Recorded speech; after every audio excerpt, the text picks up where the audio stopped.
Kasus positif COVID mencatat lebih dari 100.000 kematian. Indonesia masih di atas angka wabah kasus virus corona dunia yang COVID-19. 7 juta kasus COVID. Kembangan kasus corona yang terjadi di berbagai kasus corona di dunia dan juga di Indonesia. Dari jumlah COVID-19 di seluruh dunia hingga pukul. Pada akhir tahun 2019, dunia sedang menghadapi masalah besar, yaitu berawal dari adanya COVID-19 yang disebabkan oleh virus corona. Hampir semua aspek kehidupan mengalami perubahan-perubahan yang semakin krisis. Mendebarkan seluruh isi dunia, COVID-19 telah menjadi perhatian publik sejak munculnya terdeteksi di Tionghoa, kota Wuhan. Untuk pertama kali di awal pada tahun 2020, meninggalnya ribuan jiwa akibat virus ini membuatnya menjadi pusat perhatian banyak negara. Menjadi pusat perhatian banyak negara termasuk Indonesia salah satunya. Sehingga WHO tanggal 11 Maret 2020 menetapkan wabah ini sebagai pandemi global. Pandemi COVID-19 terbukti memberikan tekanan pada kondisi ekonomi dan sosial di Indonesia sejak pada tahun 2019.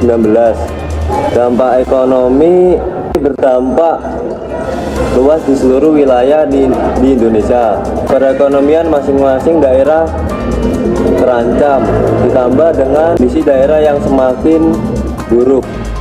Lebih dari sebelumnya, karena hal tersebut pemerintah Indonesia langsung mengambil langkah agresif agar angka penyebaran bisa ditekan semakin maksimal. Jumlah kematian akibat COVID-19 di Indonesia hingga pertengahan Oktober 2021 mencapai kurang lebih 200.000 jiwa. Angka ini terdiri atas kasus kematian pasien positif COVID-19 sebanyak kurang lebih 200.000 orang dan 28.796 kasus kematian probable. Data ini berasal dari pemerintah kabupaten atau kota yang masih mencatatkan perkembangan kasus COVID-19. Adapun pemerintah pusat mencatat kasus kematian terkait COVID-19 mencapai kurang lebih 200.000 orang, lebih rendah sekitar 45.000 kasus dibandingkan dengan pemerintah daerah. Hal ini menunjukkan adanya selisih antara pemerintah pusat dan pemerintah daerah. Adanya hasil akumulasi dari pemerintah daerah, setidaknya 73% kasus kematian berasal dari Pulau Jawa, terutama di Pulau Jawa Tengah yang menjadi provinsi dengan jumlah kematian terbesar, yakni sekitar 46.287. Dan di DKI Jakarta juga menjadi provinsi dengan jumlah kematian probable terbanyak, yakni sebesar 17.971. Akibat terjadinya pandemi COVID-19 dan PSBB ini, Indonesia mengalami penurunan pendapatan, pelemahan nilai tukar rupiah, dan perlambatan pertumbuhan ekonomi. Pertumbuhan ekonomi Indonesia mengalami penurunan sebagai dampak dari PSBB yang membuat aktivitas masyarakat dalam kegiatan ekonomi menjadi terbatas. Oleh karena itu, kinerja perekonomian yang mengalami penurunan ini juga mempengaruhi tenaga kerjaan Indonesia, yakni meningkatnya jumlah pengangguran.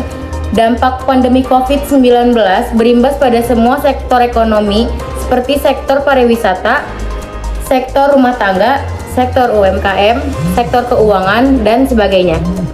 Sektor-sektor yang mungkin masih menyerap tenaga kerja di masa pandemi ini adalah jasa pendidikan, informasi dan komunikasi, jasa kesehatan dan kegiatan sosial, jurnal ilmu sosial dan pendidikan. Dampak pendidikan COVID-19 terhadap pengangguran di Indonesia, Ferina Ruth, Krisnandika, serta jasa keuangan dan asuransi.